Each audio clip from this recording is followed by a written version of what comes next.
Once I started to follow the money over the years and months and I guess kind of almost a decade, going on a decade of being a physical therapist, which is cool to say, the more I followed the money and I guess understood where it come from, the more money I started to make. Because that's from a lot of reasons, but I guess I'll start here. Why that is because when you start to follow the money / understand where it comes from, you get to, I guess, talk with the people who control the money, kind of. I'll explain in a second, on a different level, right? So let's take it at a simple level. And I'll tell you another story about my first job that I got. So why I prefaced it by saying once you follow the money, you can make more money and, you can talk at a different level is because the first job that I took as a physical therapist was at an outpatient clinic at a big clinic chain.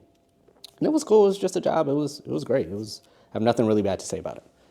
But the first interview, I was talking about where the money was coming from. I was asking about where the money was coming from. I was asking about stuff that was important to the people who were in control of the money in physical therapy, right? So for those of you who don't know, physical therapy, for the most part, comes from like insurance reimbursements, all right? And with the insurance reimbursements, those come from what? Insurance companies. And that's one side of it. The other side is like cash pay, right? People don't use their insurance and they just pay with their credit card or health savings accounts or literal cash or debit cards, right? Which don't have insurance stipulations.